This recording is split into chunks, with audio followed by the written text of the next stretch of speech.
জননীং শারদাং দেবীং রামকৃষ্ণং জগদ্গুরুম পাদপদ্মে ত্বয়োশ্রিত্বা প্রণমামি মুহুর্মুহু। পূজনীয় স্বামী গম্ভীরানন্দজি মহারাজের রচনা শ্রীমা সারদা দেবী গ্রন্থ থেকে পাঠ। পৃষ্ঠা সংখ্যা ৭০। প্রাণের টান। নহবতে কার্যব্যাপৃতা ও শ্রী শ্রী ঠাকুরের ক্ষণিক সান্নিধ্যে অথবা দূর হইতে দর্শনে পরিতৃপ্তা শ্রী মাকে আমরা দেখিয়াছি, কিন্তু উহা তাহার জীবনের একটা অবান্তর দিক মাত্র। দক্ষিণেশ্বরে তিনি ছিলেন পতি সেবার জন্য। সে সেবাকে উপলক্ষ করিয়া যে আত্মতৃপ্তি হইত, উহা মুখ্য উদ্দেশ্য ছিল না।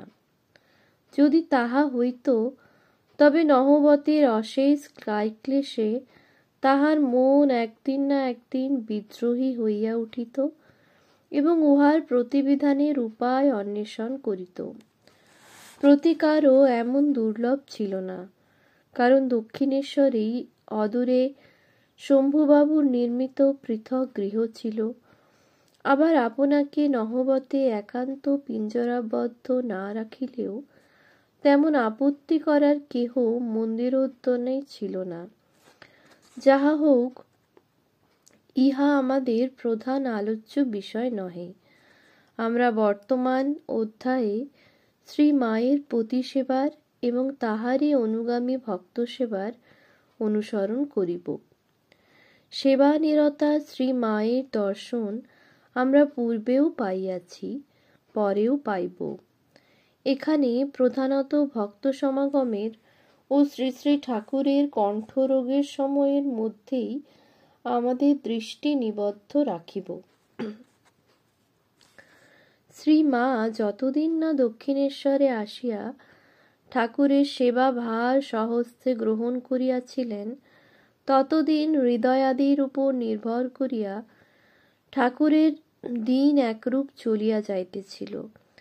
কিন্তু সাধনার শেষে তাহার পরিপাক শক্তি হ্রাস পাওয়ার সঙ্গে সঙ্গে দৈব নির্দেশে শ্রীমা দক্ষিণেশ্বরে আসিয়া পড়ায় এবং হৃদয়কে মন্দিরোদ্যান হইতে বিতাড়নের পর শ্রী মায়ের প্রাণ ঢালা সেবায় ঠাকুরের শারীরিক উন্নতি হওয়ায় ঠাকুর অতঃপর অনেক অংশে তাহার উপর নির্ভর করিতেন। কোনো কারণে শ্রী মা অন্যত্র গেলে বালক স্বভাব ঠাকুর আপনাকে বিপন্ন মনে করিতেন এবং তাহাকে দক্ষিণেশ্বরে আনাইতে অতিমাত্র ব্যস্ত হইয়া পড়িতেন। দেহ বুদ্ধিহীন যুগাবতারের এই প্রকার লীলার তাৎপর্য মানব বুদ্ধির অগম্য হইলেও শ্রী মায়ের চরিত্র অনুধ্যানে অগ্রসর হইয়া আমাদের সহজেই মনে হয় যে তাহার পতিসেবা সফল হইয়াছিল। সদা সমাধিমগ্ন মহামানবও সে অনুপম সেবার মর্যাদা মুক্তকণ্ঠে স্বীকার করিতে বাধ্য হইয়াছিলেন। শ্রী মা নারায়ণের পদপ্রান্তে উপবিষ্টা লক্ষ্মীর ন্যায় শ্রী শ্রী ঠাকুরের পাদসংবাহন করিতেন।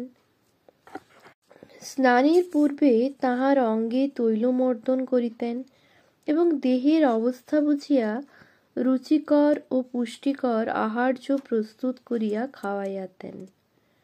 খাওয়াইতেন। ফলে আপনার সমস্ত সুখ স্বাচ্ছন্দ্য ভুলিয়া তিনি তখন সর্বতোভাবে শ্রী রামকৃষ্ণময় হইয়া গিয়াছিলেন। এই নিতান্ত তদেকশরণ্য দেবীকে ভুলিয়া থাকা সংসার সম্পর্কশূন্য শ্রী রামকৃষ্ণের পক্ষেও বোধ হয় সম্ভব ছিল না। মায়ের সেবা ও ঠাকুরের এই নির্ভরতার দৃষ্টান্ত বিরল নহে। ঠাকুর বড়ই পেটরোগা ছিলেন।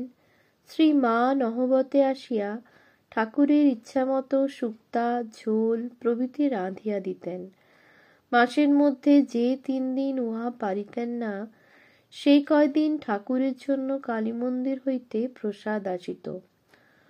তাহা খাইলে ঠাকুরের অসুখ বাড়িত।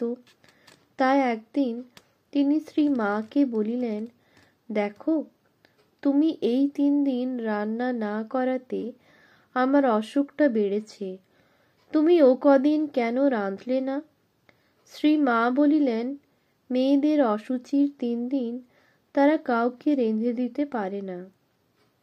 ঠাকুর বলিলেন, কে বললে পারে না? তুমি আমাকে দেবে, তাতে দোষ হবে না। বলো তো, অসুচি তোমার শরীরের কোন জিনিসটা? চামড়া না মাংস না হাড় না মজ্জা? দেখো, মনই সূচি অসুচি, বাইরের অসুচি বলে কিছু নেই। ইহার পর হইতে শ্রী মা প্রত্যহ রান্না করিয়া দিতেন। ঠাকুর সে রান্না খাইয়া তৃপ্ত হৃদয়ে একদিন বলিয়াছিলেন, দেখো তো, তোমার রান্না খেয়ে আমার শরীর কেমন ভালো আছে। শ্রী মায়ের সেবার আরেকটি বিবরণ ভক্তগণ তাঁহারই নিকট শুনিয়াছিলেন।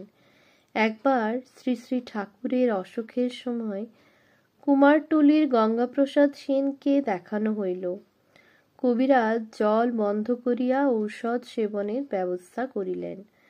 শিশু প্রকৃতি ঠাকুর অমনি সকলকে জিজ্ঞাসা করিতে লাগলেন,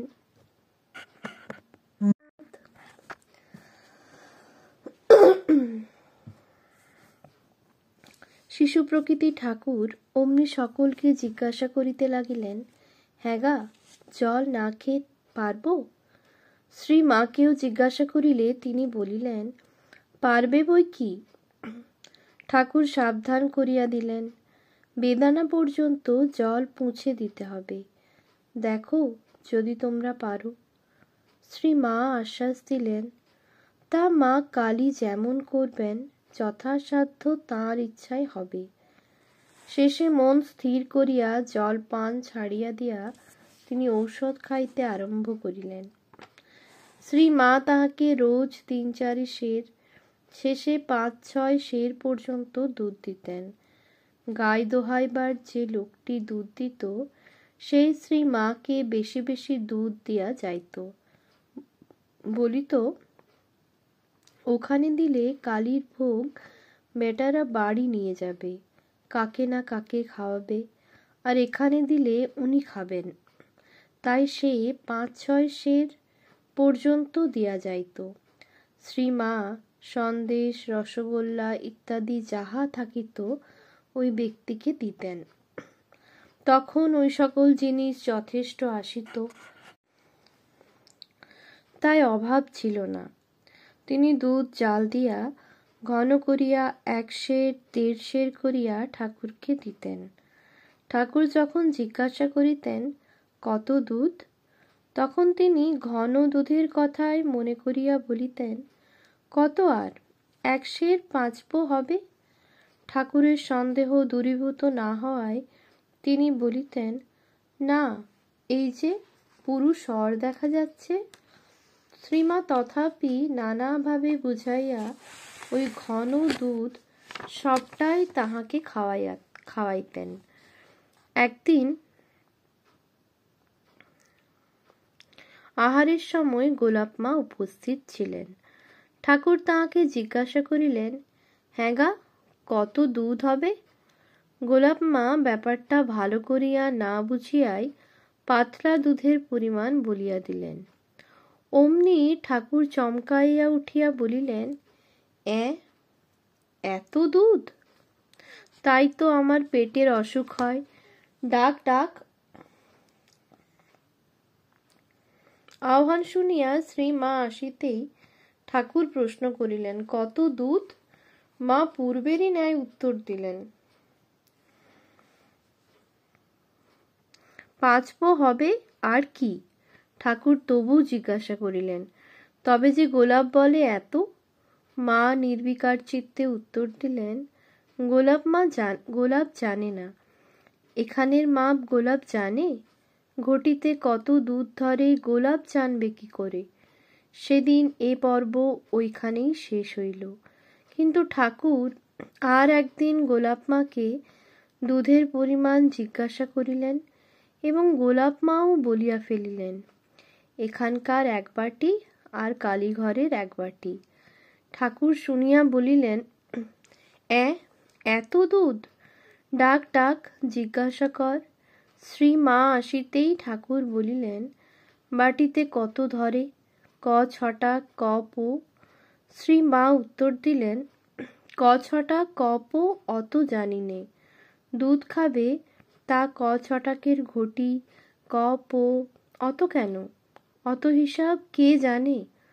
ঠাকুর অনুযোগ করিলেন, এত কি হজম হয়? তাই তো পেটের অসুখ হবে। বাস্তবিকই সেদিন পেটের অসুখ করিল। শ্রী মা জিজ্ঞাসা করিলেন, কি রকম দাস্ত হচ্ছে? ঠাকুর বলিলেন, পালো পালো, সাদা সাদা, একটু একটু 15 বার বাজছে গেলুম। তোমাদের এমন সেবা চাই না।